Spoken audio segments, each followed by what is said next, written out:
Hello, Troy and Bassini here. Thank you for tuning in. Look, in this video today, I want to run through part 2 of my series of the worst investment properties you should be avoiding when buying real estate in regional Queensland.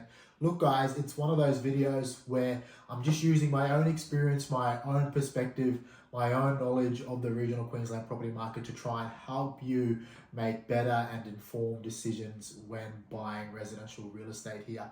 If you do have any questions pertaining to the contents of the video, feel free to leave a comment in the comment section. If you are new to the channel, please like and subscribe or share the video to your friends and family. Super excited to dive in, guys. Let's go. Okay, let's dive in. So the second worst investment property you can buy in regional Queensland is a residential unit or apartment. So this might come as a bit of a surprise, or you might be thinking, how is a unit or apartment a bad investment? I've got a whole bunch of reasons here that I'm going to dive in and explain our logic behind why we believe they don't make good investments in regional Queensland. But I just want to lay some context first, right? So if you think about regional Queensland, majority of our big regional hubs only have a population of around 100 to 150,000 people. And our biggest regional hub is Townsville with just over 200,000 people in terms of its population. So when you think about that, right, as a population size, there is not a whole lot of need for high density living. I'm talking about sky-rise units and apartments, big tall towers up to 40 or 50 stories. There's not really a need or necessity for those because our population sizes are a lot smaller than, let's say, a capital city like Melbourne, Brisbane, Sydney, where there is a need for high density living due to those population pressures, right? And when you look at, I suppose, most of the regional Queensland towns or cities like Cairns and Townsville, the furthest suburb, right, in terms of proximity to the CBD can only really be, most of them are only around 20 to 30 minutes in terms of proximity to the CBD. And then when you get to some of the smaller regional hubs like Rockhampton and Mackay, you only need roughly around 5 to 10 minutes from the furthest suburb before you hit the CBD. So we're not massive in terms of these population centers or these big regional towns. So there's not really a huge need to have a whole bunch of high density living around the city or urban fringe of the CBD to cater for those that are commuting there, because people can commute quite easily from the outer parts of these regional towns. So they opt to live in houses rather than apartments and units. So that's just some context around regional Queensland. So we dived into each of these ones. The first one is a lot of these units and apartments lack what we call owner-occupier period. For those that have been following me for a while now, I preach this a lot, right? And it's one of my key investment principles is we need to always buy an investment property that appeals to this fraction of the marketplace, which are owner-occupiers, because they make up the largest portion of the transaction volume in the marketplace. They give you really good market depth, and as the owner-occupiers that pay a premium, they drive up prices. So a lot of these residential units and apartments that I see and we see in regional Queensland just don't have a lot of owner-occupier appeal. And I'm talking about owner-occupier appeal, I'm talking about like families or professional couples or even downsizing, baby boomers. A large majority of this stock in regional Queensland unfortunately doesn't appeal to them. Yes, there are exceptions to the rule. There are some complexes and buildings in regional Queensland that have river views or ocean views that are luxury in nature. The difference between them and a lot of the ones that we identify that are bad investments, they have owner-occupier appeal. They actually appeal to people that want to live there, whereas majority of these other ones just don't have that owner-occupier appeal. So that's the first one, guys.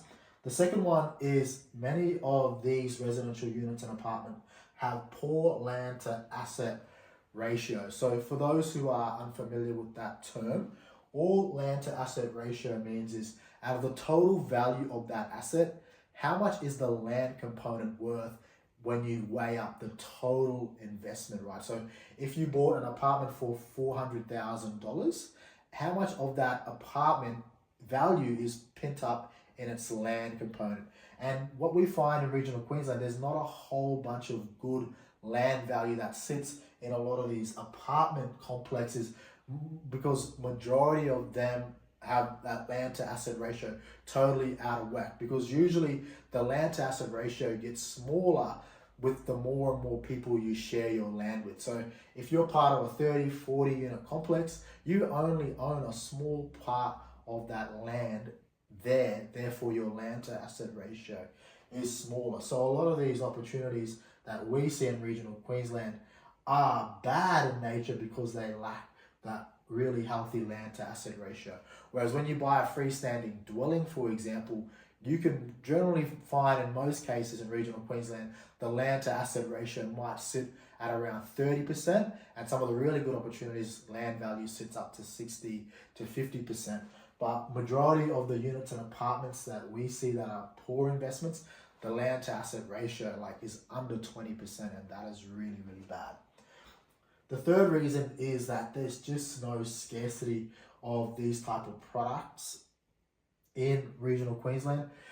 And what I mean by scarcity is, again, if you're part of a unit complex where there's 30, 40, 50 apartments or units that look identical to the one that you own, your property isn't necessarily rare or scarce, right? So no one's really gonna pay a premium to own that property because they can just buy your neighbor's property or the neighboring property for the same price, right? So there's not a whole lot of scarcity in that regard in regional Queensland. Therefore, you don't get that price appreciation over time.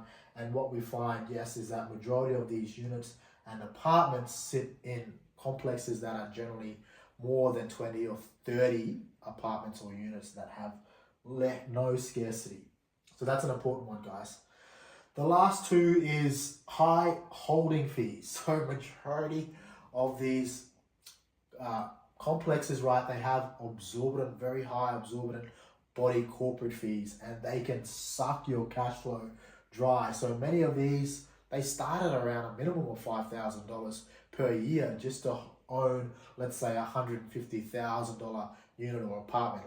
To hold it and pay $5,000 per annum just in body corporate fees alone can be the difference between your property being neutral or negative, right? And that is really, really bad. And majority of people that are investing in regional Queensland are coming here for positive cash flow reasons to chase high yields, and these just suck your cash flow dry and bring those yields down. So high holding costs make it a really bad investment choice in regional Queensland. And the last one is many of these complexes where these units and apartments sit are very poorly managed.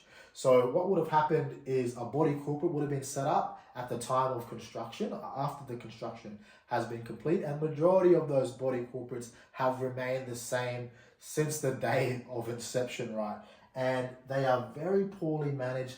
They're often one person in one regional town or even in a capital city in some cases that is managing that body corporate, right? And it can sometimes be a total mess when you want to get things done, when maintenance needs to be done in the building. Very poorly managed overall. So these are my top 5 reasons, guys, as to why I think these residential units and apartments are no good as investments in regional Queensland. As I said, there are other opportunities, I think, where you can buy good units and apartments that are investment grade in nature, but I'll leave that for another video where I'll break down exactly the type of units and apartments you should be buying in regional Queensland.